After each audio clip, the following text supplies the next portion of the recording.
Halo semua, di sini saya akan memaparkan makna Undang-Undang Dasar 1945 dari kelompok 4. Sebelum memasuki inti materi, saya akan memperkenalkan anggota kelompok 4 terlebih dahulu. Yang pertama ada Chelsea Olivia, Dwi Ngano Sabrini, Serly Sabrina, Arum Hamidah, Reta Gia Nafisa, Miftah Qoyimah, dan Nanda Sania. Baiklah, materi pertama itu ada makna Undang-Undang Dasar 1945. Undang-Undang Dasar Negara Republik Indonesia tahun 1945 merupakan hukum dasar tertulis yang menjadi sumber hukum tertinggi di Indonesia. Makna dari UUD tersebut bukan hanya sekedar kumpulan pasal-pasal hukum, tetapi juga merupakan pedoman dalam kehidupan berbangsa dan bernegara, serta menjadi dasar dalam penyelenggaraan pemerintahan dan kehidupan masyarakat Indonesia. Selanjutnya itu ada pengertian Undang-Undang Dasar 1945. Secara umum, Undang-Undang Dasar 1945 dapat diartikan sebagai hukum dasar tertulis yang menjadi pedoman utama dalam penyelenggaraan negara Indonesia. Undang-Undang Dasar 1945 berisi ketentuan pokok tentang sistem ketatanegaraan Indonesia, hak dan kewajiban warga Indonesia, serta aturan-aturan penting lain yang berkaitan dengan pelaksanaan pemerintahan. Di slide selanjutnya itu ada sifat-sifat Undang-Undang Dasar 1945. Undang-Undang Dasar ini memiliki beberapa sifat penting, salah satunya itu tertulis. Undang-Undang Dasar 1945 merupakan hukum dasar yang tertulis, artinya itu dituangkan dalam bentuk naskah resmi yang terdiri dari pembukaan, batang tubuh, atau penjelasan. Yang kedua itu ada sikat dan sumpel. Undang-Undang Dasar 1945 disusun secara singkat, namun isinya mencakup hal-hal pokok dan prinsipil dalam kehidupan bernegara.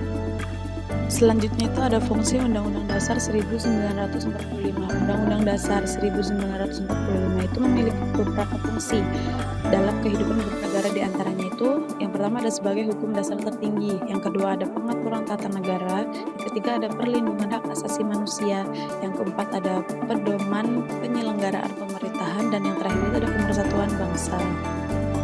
Kedudukan Undang-Undang Dasar 1945 yaitu dalam Undang-Undang Nomor 12 Tahun 2012 tentang Sumber Hukum dan Tata Tertib Peraturan Perundang-undangan. Kedudukan UUD 1945 berada di garis depan peraturan perundang-undangan yang ada, yaitu meliputi Undang-Undang Dasar Negara Republik Indonesia tahun 1945 dan Undang-Undang atau Pemerintah sebagai pengganti Undang-Undang.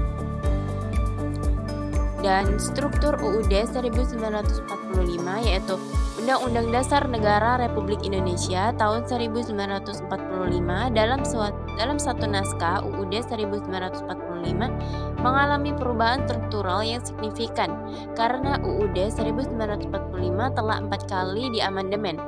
Bahkan diperkirakan hanya 11% dari total isi UUD yang tetap sama seperti sebelum amandemen konstitusi.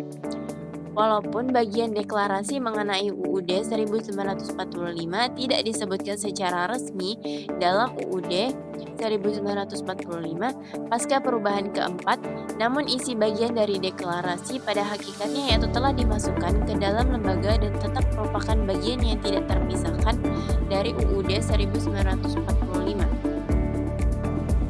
Dan isi dari UUD setelah amandemen yaitu pasal 5 sebelum amandemen dan sesudah amandemen sama-sama memiliki 2 ayat.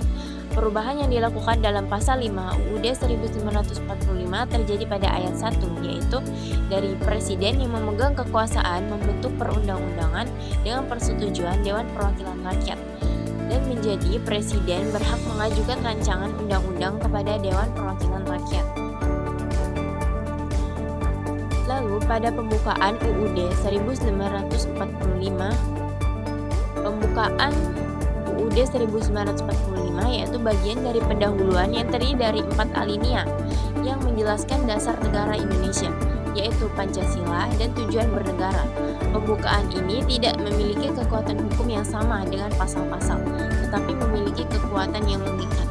Sekian dari pemaparan materi kami. Terima kasih.